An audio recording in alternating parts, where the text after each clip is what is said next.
Welcome to Legally Green Live in your living room. My name is Catherine Hoffman. I'm the CEO of MCEA, and I am delighted to be with you here tonight. Thank you for joining us. My name is Aaron Clems, and I'm the Public Engagement Director for MCEA.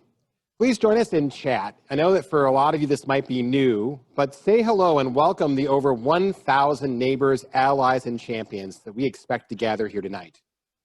Please make sure when you chat to select all panelists and all attendees so that we can all greet each other and see what we're talking about.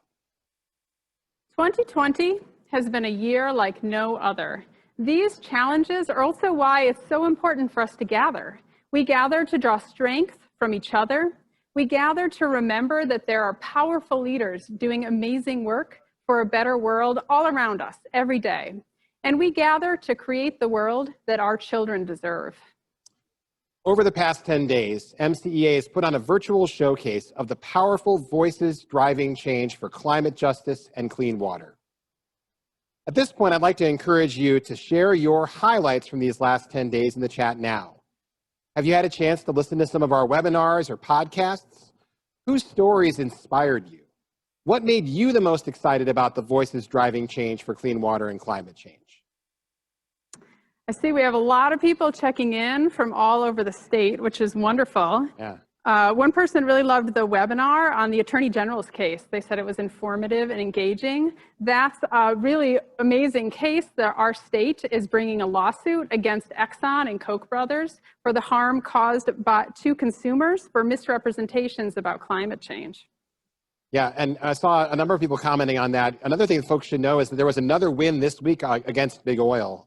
We represented a group of folks trying to uphold Xcel's pilot programs for electric vehicles, which were fought by the Koch brothers and the Koch refinery, and we won at the Court of Appeals. So lots of good work happening to try to make sure that we move toward a clean energy future with our transportation sector.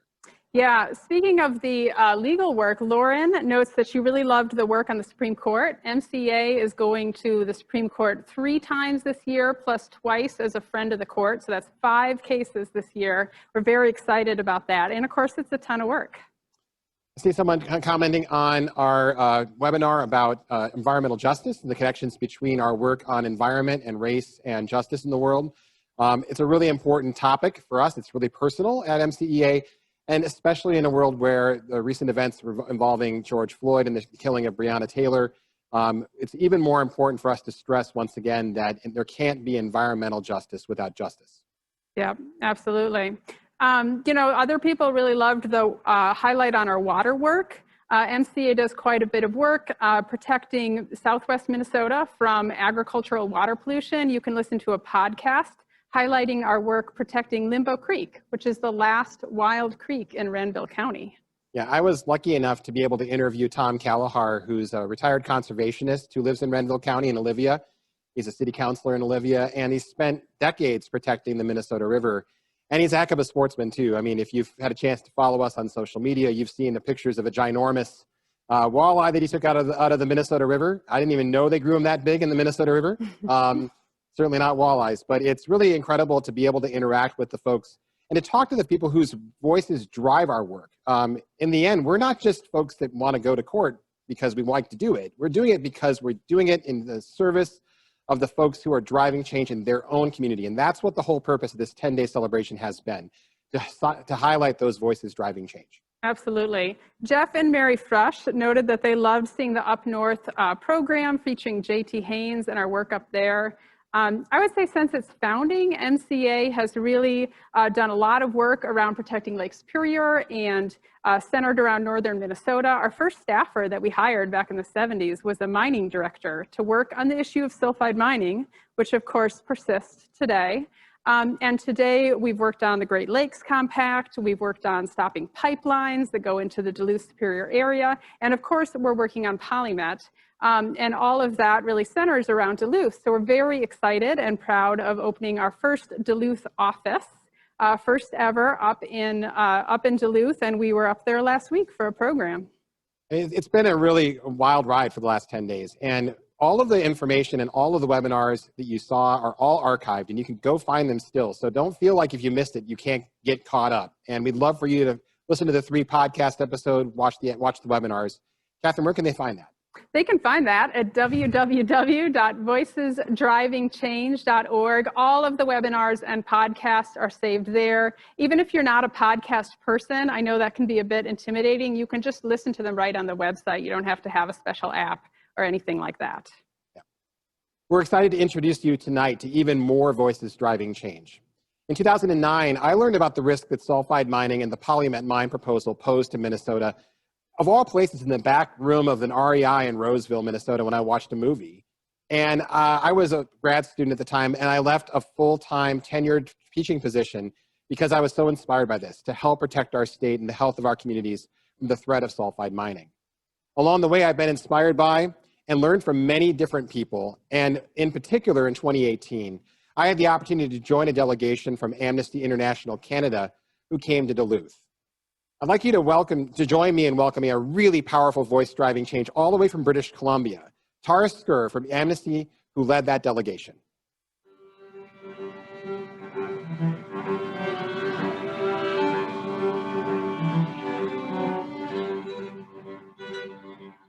I have a friend, a powerful Secwepemc and Newhawk activist in British Columbia who's been working tirelessly to try and protect Quesnel Lake from further contamination and to reclaim their rights in the territory. And, you know, she says this really beautiful thing. She says, you know, the work that we're doing, the protests, the rallies, the letters, it's not about a political agenda. It's not about anger. It's not about hatred. It's a love story. And it's about a love of the land. And it's about a love of our culture and a love of our rights and a love of future generations. And that is the basis for doing this work.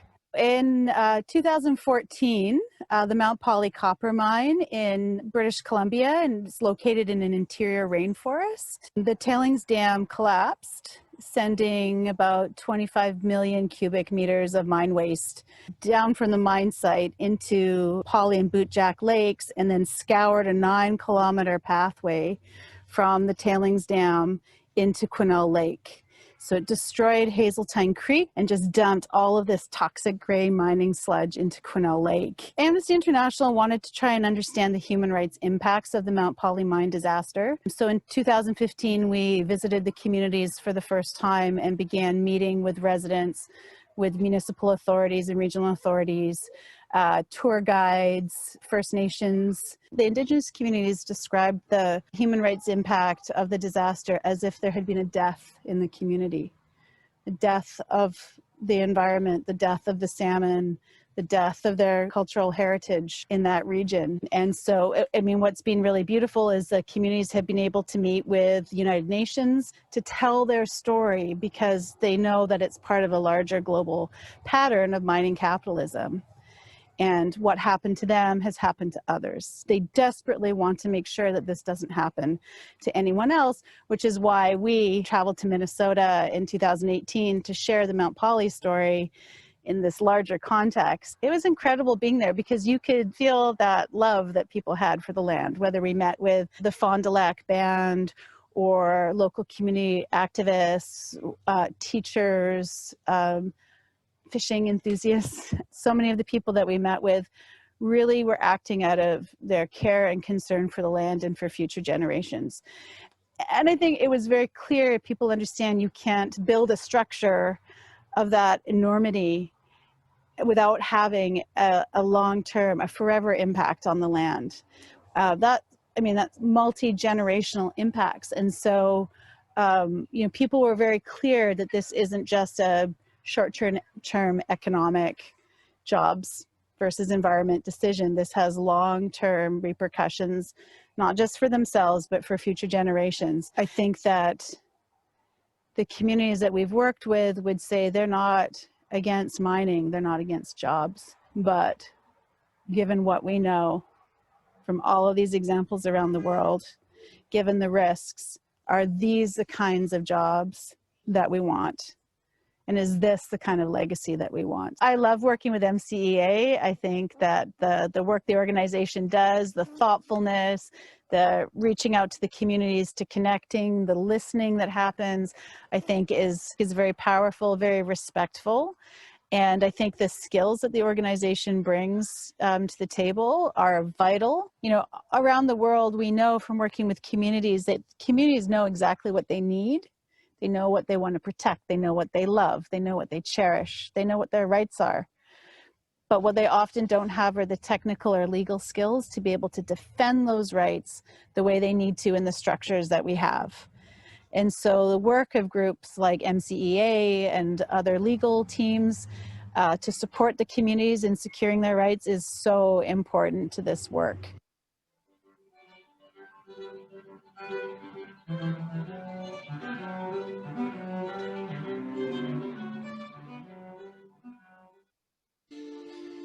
Hi, I'm Soraya Williams, and I'm MCEA's first legal fellow. Hi, my name is Will Ely, and I am a law clerk with MCEA. My name is Claire, and I'm a senior at St. Scholastica. My name is Akila. I'm a pipeline fighter. Hello, my name is Ian Pass, and I am part of the public health work at MCEA. I think I come from a generation where in my 7th grade science class, we learned about climate change. I feel like I'm part of the generation that hasn't experienced life without the looming threat of climate change and the climate crisis. As a younger person, it's really frustrating to see all these legal things going to happen, but then no one really takes account the younger generation, and we really wanted to elevate those voices and make sure that we're being represented. One of the reasons why I decided to go into the legal field in the first place is because I wanted to speak for people that couldn't speak for themselves. And as I got older, that evolved into speaking for the environment, speaking for the climate, because it can't speak for itself. You can't talk about climate change or environmentalism without talking about environmental justice. When I think about the intersections of racial justice and climate justice, they're the same struggle. The impact that climate change and pollution are having on Native communities is disproportionate to what's happening around the world, and the proportion of the burden that specifically Black and Brown communities are facing, primarily in urban areas, are leading to negative health outcomes that are way higher than we're seeing in other communities. I consider myself a climate lawyer because I want to be able to utilize the law in a way that allows me to promote climate justice for everyone.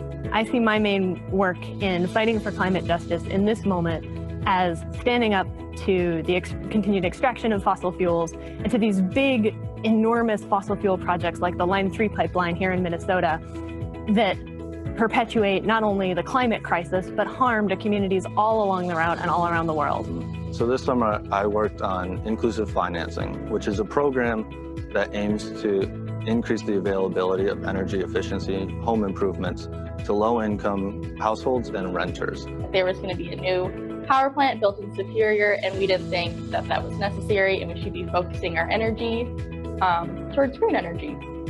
What we're doing right now at MCEA is making sure that there's a baseline for talking about environmental justice. It feels so weird to be like considered a climate advocate. Like, to me, it just feels like the right thing to do. We need organizations like MCEA that know all things environmental law because it's incredibly important to combat climate change. What has stood out to me through my interactions with MCEA has been the way that MCEA is willing to bring their resources and their expertise to complement the work that other folks are doing who have been in this fight for a really long time. I think what I've really enjoyed and has really inspired me was the commitment that everyone at MCEA brings to the work that we're doing. They're just fighters. I'm hopeful. I think there has been a big mental shift in a lot of things, and I think people are ready for change. Yeah.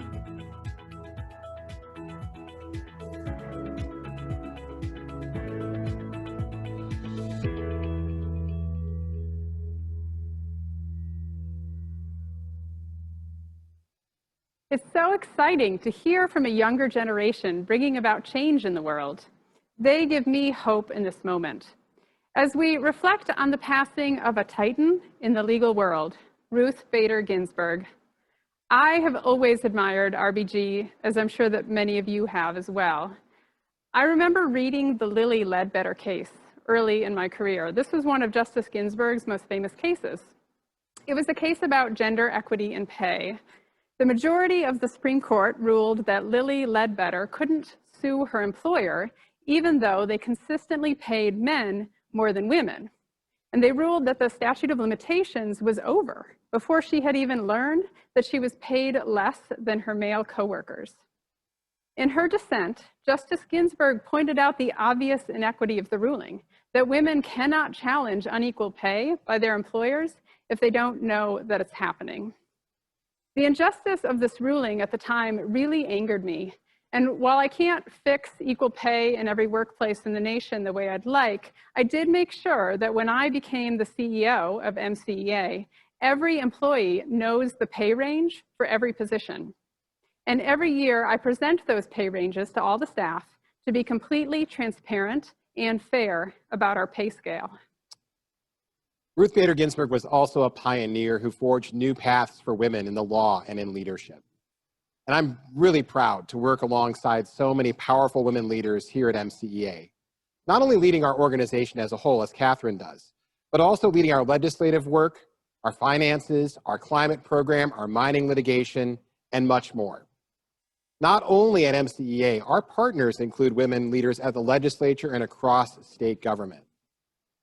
When I'm at the legislature, I can see the palpable difference when the rooms of power are only filled with people who honestly look just like me. Justice Ginsburg once said, "Women belong in all places where decisions are made." We believe that to be true at MCEA, And one of the ways we live it out is by hosting women and people of color as interns for our legislative program every year, so that they can learn the skills needed to belong at the legislature where decisions are made in Minnesota. At a time when women were not welcomed as lawyers or judges, Justice Ginsburg had the courage to stand up for her beliefs and work on hard issues that seemed insurmountable. Getting the Supreme Court to recognize gender inequality was something she dedicated herself to before she sat as a justice on the court, and it must have seemed like an impossible task. Yet through strategic thinking and persistence, she made it happen. I see a lot of parallels to our work on environmental justice. It's a long road, sometimes feels impossible, and yet her example shows us what can be accomplished with strategic thinking and persistence. What seems impossible today in time becomes possible. And by the way, if you think that RBG writing a dissent in the Lilly Ledbetter case didn't matter because she was on the losing side, think again. Within 2 years, Congress had passed the Lilly Ledbetter Act to fix the injustice that RBG had written about in her dissent. I've seen similar things happen in our work. This is why we invest in having the largest environmental team up at the legislature. Sometimes the courts aren't the right tool, and we need to change the law. Our next speaker is a key partner to MCEA and a key leader in the broader movement. I am thrilled to welcome Sam Grant.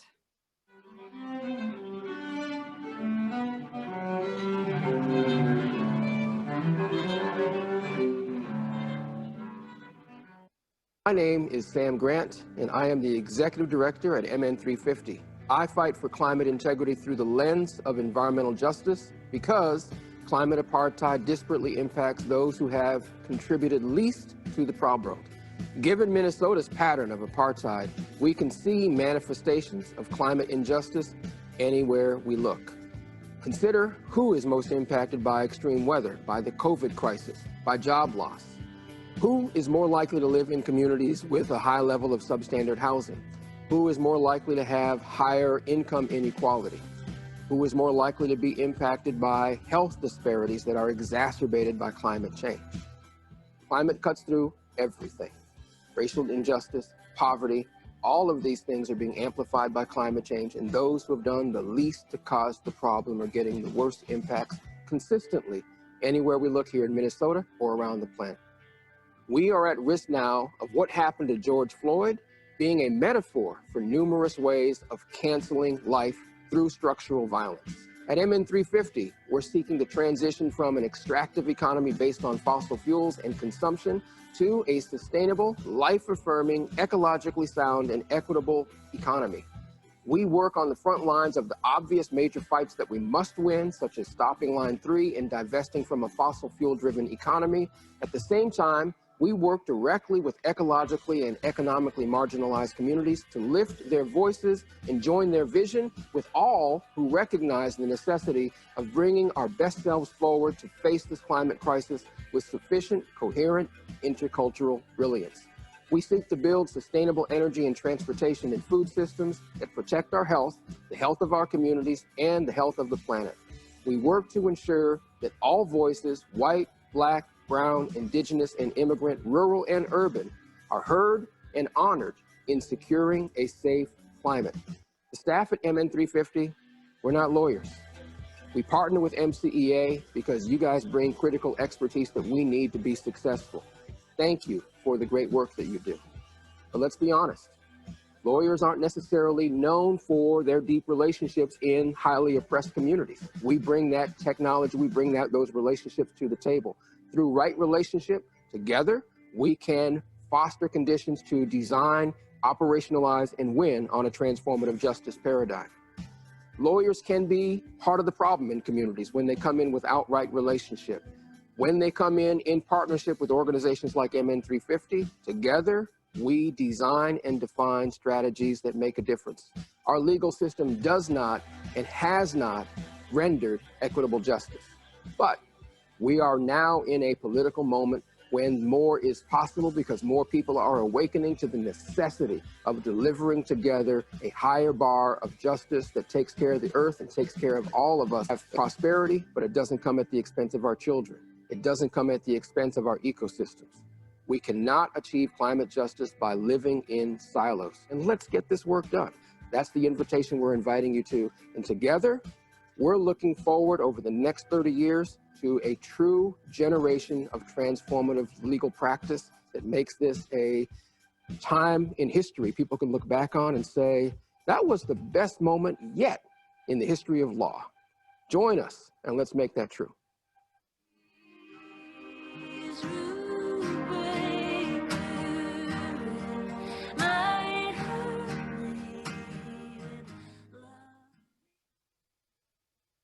Thank you, Sam. Yes, I am all in. I will join you. This is why we gather. We gather to draw strength from each other. We gather to remember that there are powerful leaders doing amazing work for a better world all around us. We gather to create the world that our children deserve. I find hope and inspiration in how different all the stories are that we've heard tonight, and yet how we're all in this together. For our last speaker of our program, I am really excited to welcome Nancy Gibson to the stage. Nancy is the co-founder of the International Wolf Center in Ely, Minnesota. She is an international leader in wildlife protection. She travels all over the US and the world to work on and speak about wolf and other wildlife issues, including her participation in reintroducing wolves to Yellowstone National Park.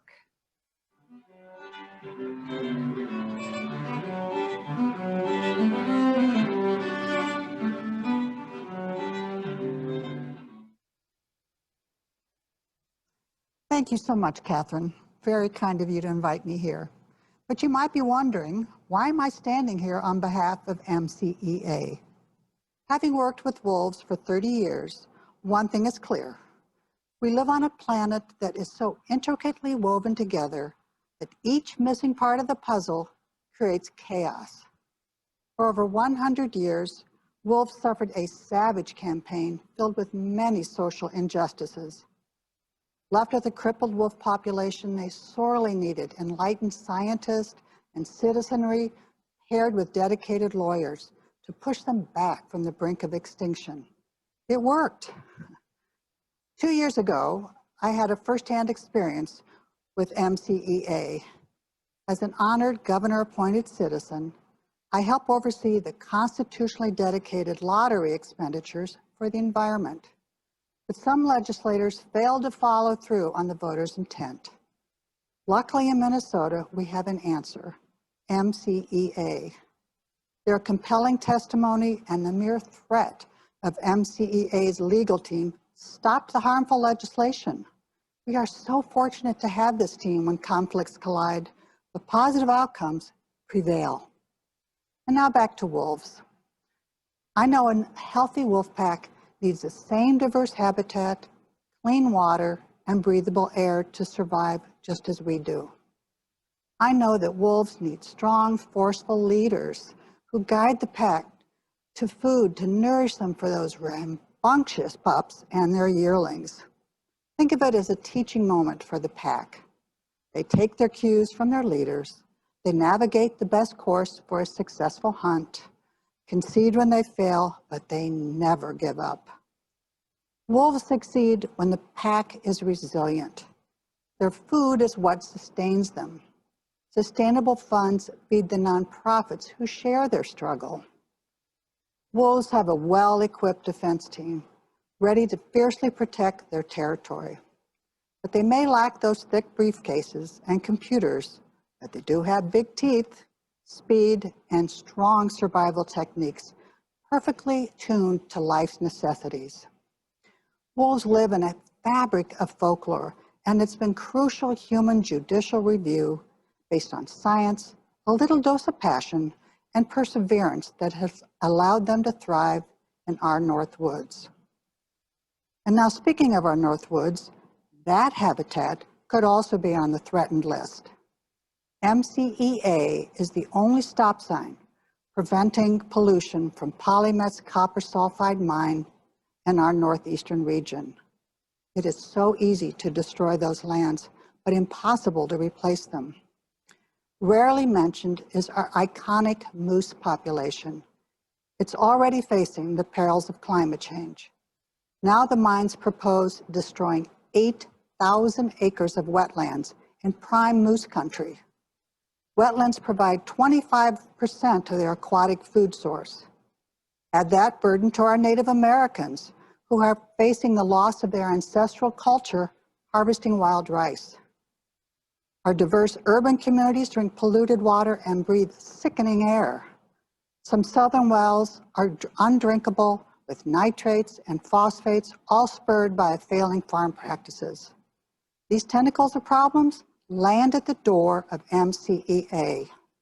Many scientists are expressing some grim news. We're at a tipping point, the point where humans no longer need our natural resources to survive. It's reversed. Our natural world needs us for its survival.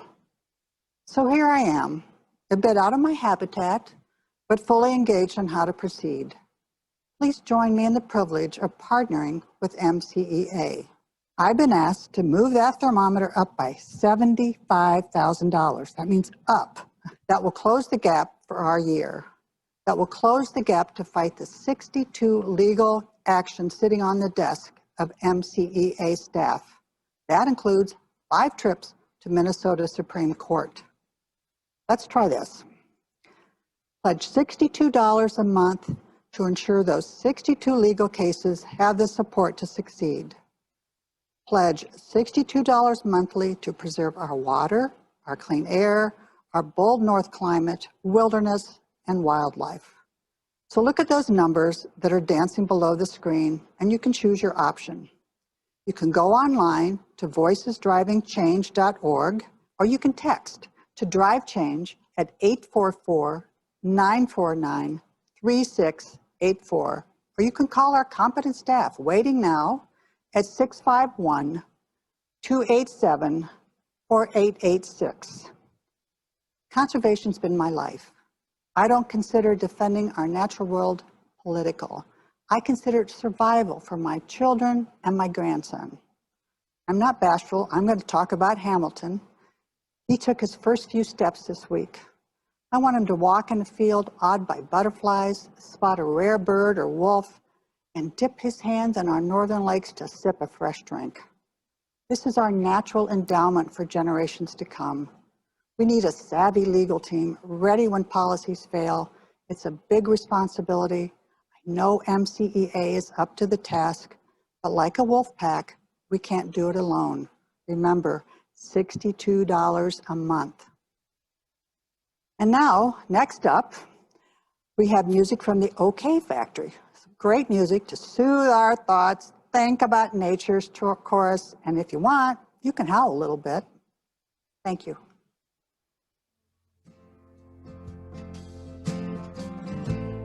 Just like me, they'll learn to blame the silence song. So quick to profess your love, a moment's certainty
Welcome back, and thank you so much.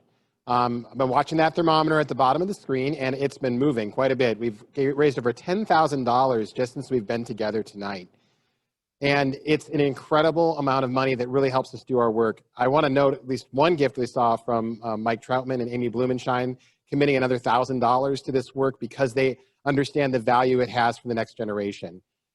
And I want to hear that from you as well. Like, once you've given, we'd love to hear why. You know, that chat box is still open, so please use it. Tell us why. Why are you a partner in this work? Why do you support MCEA? In a few minutes, we're going to give you a chance to interact with our team at MCEA and hear their untold stories of the work that we do. And you're going to have three choices: MCEA's work in keeping the North cold, how southwestern Minnesota is ground zero in the fight for clean water, and the sound of silence. What happens after a permit to mine is issued, and why our work in the courts on PolyMet now is so important. But first, don't go yet. We'd love to hear from you in chat, and we'd love to hear why you give. I noticed that we've got a comment from Ted Contag who says it's expensive to fight big oil, and he's not wrong about that. It's a lot of work, especially when we're going up against big entrenched interests that have a lot of money to spend. I love to say that our team is small but mighty. We're not all that small, really, because of your support, but it takes a lot of resources, a lot of time, and a lot of talent to go up against the big entrenched interests that we fight every day to make sure that we provide a livable climate for our children and grandchildren. And we're honored to be part of that work and to partner with you in making that happen. Yeah, and not just big oil either. PolyMet is also a very expensive opponent to fight. Every year at the legislature, they put more and more money aside, millions of dollars, for lawyers to defend the state agencies for their decisions approving PolyMet. So we're actually really cheap compared to them, but we really appreciate that support. Yeah, and if I'm not mistaken, I think the number right now is about $6 million in state funding going to industry lawyers that work on behalf of the agencies to support those decisions. And it's really important that the people's voice be heard.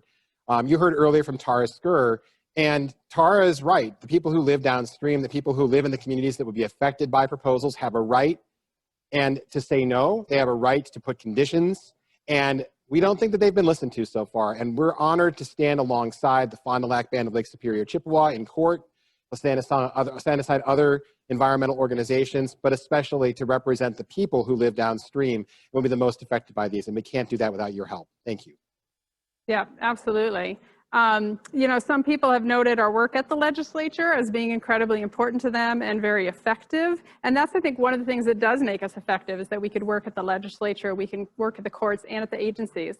We also do some work at the local level. Don Arnosti mentioned our work on agriculture and drainage. Drainage is a fairly awful word to describe agricultural runoff, but it's the source of the way in which pollutants go from the fields into nearby lakes and streams. And we do quite a bit of work on improving those projects so that far less of those pollutants end up polluting groundwater that's used for drinking and surface water. Yeah, I just want to make sure I recognize the legislators who've been in the chat box and actively commenting, because some of them are just incredible environmental champions, folks like Scott Dibble and Alice Hausman.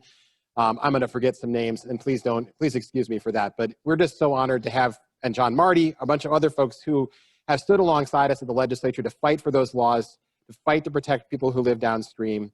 And we're honored to have their support and to have your support as well.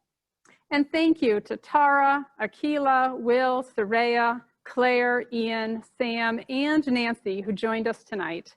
Thank you to all of you for joining us for Legally Green in your living room. It's been amazing to be here with you. Now we're going to transition to something new. We're calling it Untold Stories. You can enter one of 3 virtual rooms, each with a different theme. And in those rooms, you can talk with MCEA's knowledgeable and expert staff, hear untold stories about our work and how we make change happen. Let's take one more look at that thermometer. Thermometer.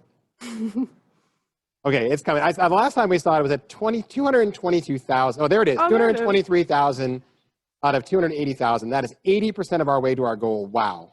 Thank you so much. We've made huge progress tonight toward our goal. We still have about 55,000 to go.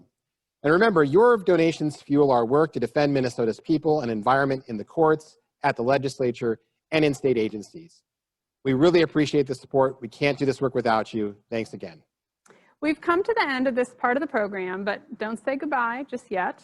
Join me and Aaron and the rest of MCEA's talented staff in one of 3 post-event breakout sessions featuring some of the untold stories of our work.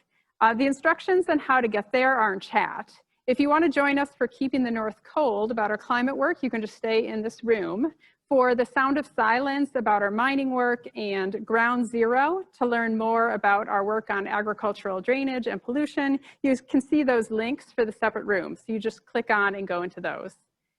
Thank you so much for spending your Thursday evening with us, and thank you so much for your support of MCEA. We hope that hearing the voices driving change for climate justice and clean water inspired you, because it's those voices that inform our work as well. When we take the time to listen to everybody, to the young people concerned about climate change, communities of color overburdened by pollution, the people downstream of polluting mine proposals, then together we can make the powerful changes that we all need. Have a great evening, and we'll see you in a moment.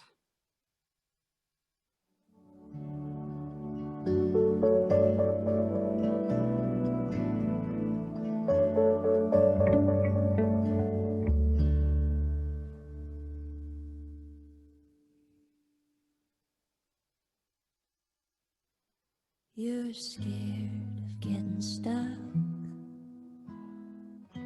scared to be alone. You're scared of your own history, and now you're scared of all my songs. But there's a beating in your chest, just like the one in mine. And I remember you smiling, I remember all the time. Oh, we'll still grow, not side by side, but on our own. I cannot say I trust you, and I don't